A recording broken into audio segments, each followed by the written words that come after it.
We are going to have a great relationship with Canada, maybe as good or better, hopefully, than ever before. We have some wonderful ideas on immigration. We have some, I think, very strong, very tough ideas on the tremendous problem that we have with terrorism.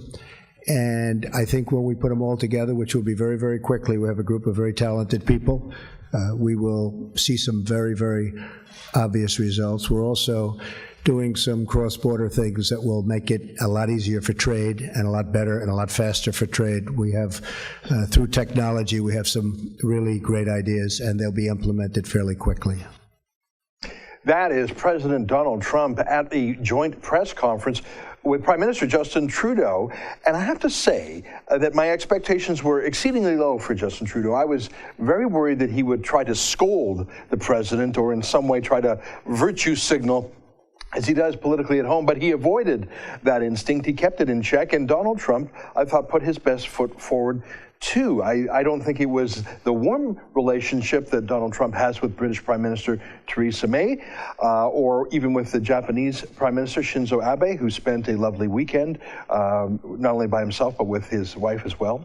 But neither was it the disaster that the phone call with Malcolm Turnbull of Australia or with the Mexican president turned into.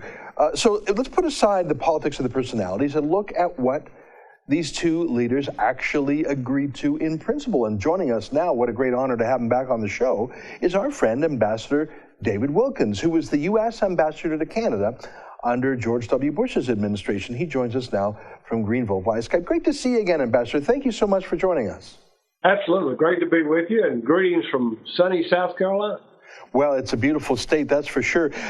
One of the issues you and I have talked about a lot over the years was addressed formally yesterday by the two men in their joint press release, and it was on the Keystone XL pipeline. That's something you have been urging the U.S. government to do for many years. Give me your thoughts on the state of that. It's pretty much, I think, a done deal now. Don't you think? There's really no more hurdles left, are there? I believe it is a done deal. Certainly, the message that President Trump sent in his second day in office with his executive order, basically greenlighting the KXL approval process, was a message that should have been heard loud and clear by both Canadians and Americans. Very positive message, and certainly a great gesture of friendship, I think, from our country to yours.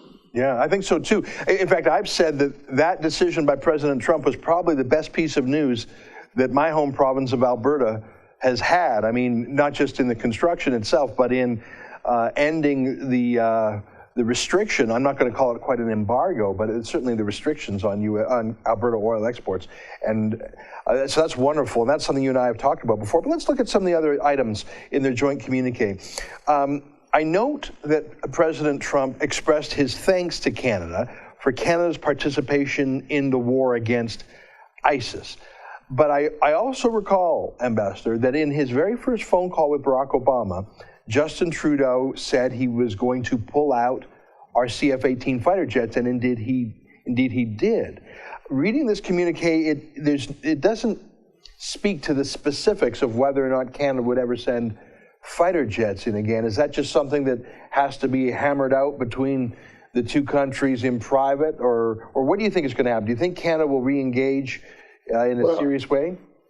You know, I don't know if it speaks just to the jets. I mean, I think it speaks to the overall joint effort against terrorism, whether it be scrutiny at the border or whether it be sending jets in the Middle East. But I think I think our defense minister met with your defense minister this just a few days ago, and I think that it's probably more of a projection of thanking you for what you're going to do, and hopefully will do in the future as much as what you've done in the past. Yeah.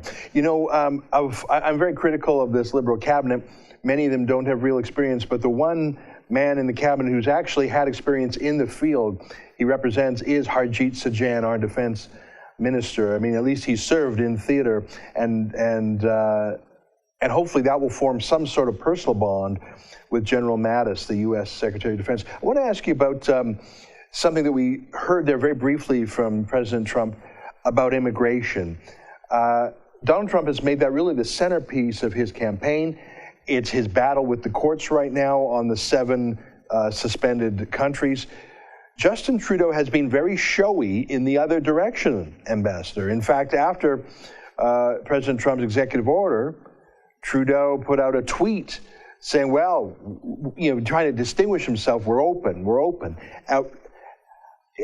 Is there going to be any harmonization necessary from Canada before President Trump says, you know what, we have a problem on our northern border too, because we've had some would-be terrorists try and come down from Canada to the States, whether it was the Millennium bomber to Los Angeles airport or the Via Rail bombers. Now, all of them were caught, thank God. Do you think that do you think that Canada's going to have to harmonize its external immigration policy if it doesn't want that northern border to be, beefed up? Well, I mean, I certainly hope not. I mean, the Canadian immigration system has been different than the U.S. system for decades. It certainly was different when I was in Ottawa representing the United States. I mean, we have visa requirements for different countries, as does Canada, and we're 2 sovereign nations, and we have every right to do that.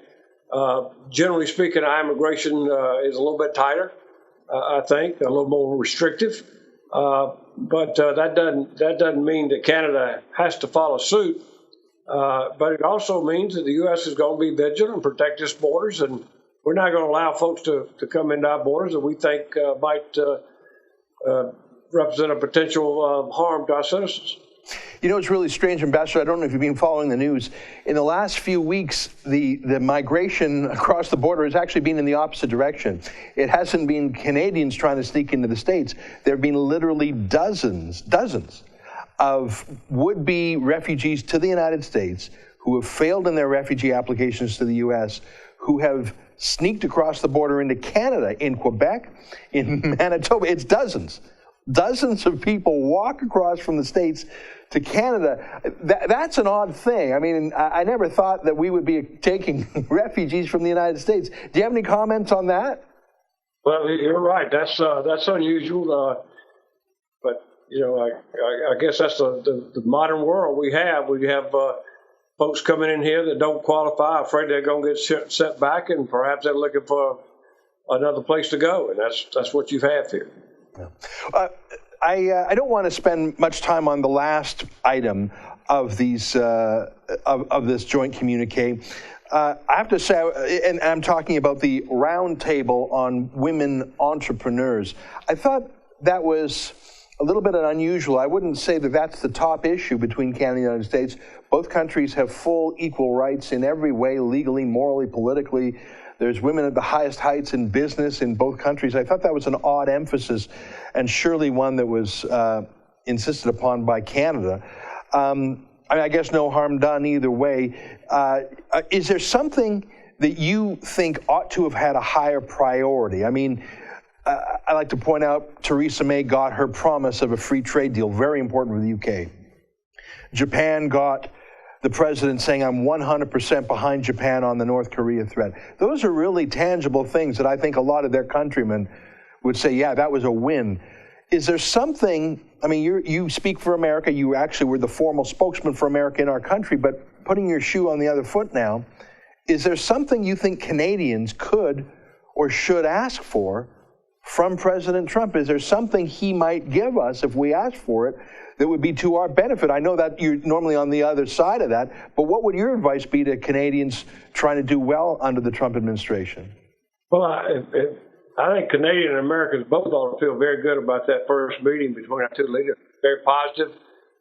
They situated the positive. They built on our successes. And the tape you ran right before we began the interview, where President Trump said, we are going to have a wonderful trade. We're going to have a wonderful relationship, better, maybe even better than it's ever been. Our trade's going to be faster and better. I mean, to me, that's got to be music to the ears of any Canadian businessman, because obviously trade to the U.S. is vitally important. And if our president is saying we're going to improve it, we're going to make it faster, we're going to make it easier, that's about as good as you can get in a first meeting between the Prime Minister and the President. Yeah, I agree. I want to ask you one last question about the traits necessary to be an ambassador. I recall when Barack Obama was elected in the middle of Stephen Harper's term, and Stephen Harper realized he had a very different counterpart now in Washington, D.C., a different personality, different ideology, different style. So he reached across the aisle, so to speak, and chose Gary Dewar, who was actually with our Socialist Party, the NDP. And he said, look, we need you to do your duty to Canada. I'm a conservative, you're a socialist, but we need you to go down there and put our best foot forward and connect. And he did. And I thought that was a brilliant move by Harper to put someone in Washington who was at least a better fit for the other side, but still a very loyal Canadian. Do you have any advice for the kind of person that Donald Trump should or would choose? And on the Canadian side, too, I've heard credible reports that Justin Trudeau is considering a new ambassador that would be a good fit. What are the traits, either personality-wise or life experience-wise, that you think either side should look at if we're going to retool the personalities in the seat of the ambassadorship? Well, first of all, I agree with you. Gary Dewar was an incredible ambassador. He was excellent. Not because of his NDP views, but because he knew politics. He worked both sides very well. He was as good of friends with the Republicans as he was Democrats, and obviously during his time, the Republicans had control of the House and Senate for some of his tenure, and the Democrats obviously controlled the White House. He was able to work across party lines. I think that's what made him so effective. So, I wouldn't begin to tell President Trump who he ought to select or the qualifications, but generally you're going to look for somebody you can trust and somebody you can depend on to do the job and to advocate the position of the United States. And, past political leanings may play into it, but basically you want somebody who can be efficient, effective, and competent in the role as ambassador, and that is advocating positions of the United States as well as learning from Canadians and passing that back to the White House as to what's important on the ground in Canada. Yeah. Well, we'll leave it there. It's so great to connect with you again, and I feel like we should mark the moment, because you and I have probably spoken a dozen times, both at the Sun News Network and here in the Rebel, and we both care about what we call ethical oil, the morally superior energy in North America compared to conflict oil overseas. And it was quite something when the president, as you say, on his second day approved the Keystone XL. That's quite a momentous thing. And I know that you were a great advocate for that down there. So on behalf of Canadians, thank you for helping to get to keep the candle burning on that key infrastructure issue. Thank you as well for your advocacy on that for many, many years. Well, thank you, my friend. Great to see you again. That's Ambassador David Wilkins, and we'll hope to keep in touch as the presidency continues. Thanks for watching. Click here to never miss a Rebel update. Want even more of the Rebel? Well, click here to become a premium member.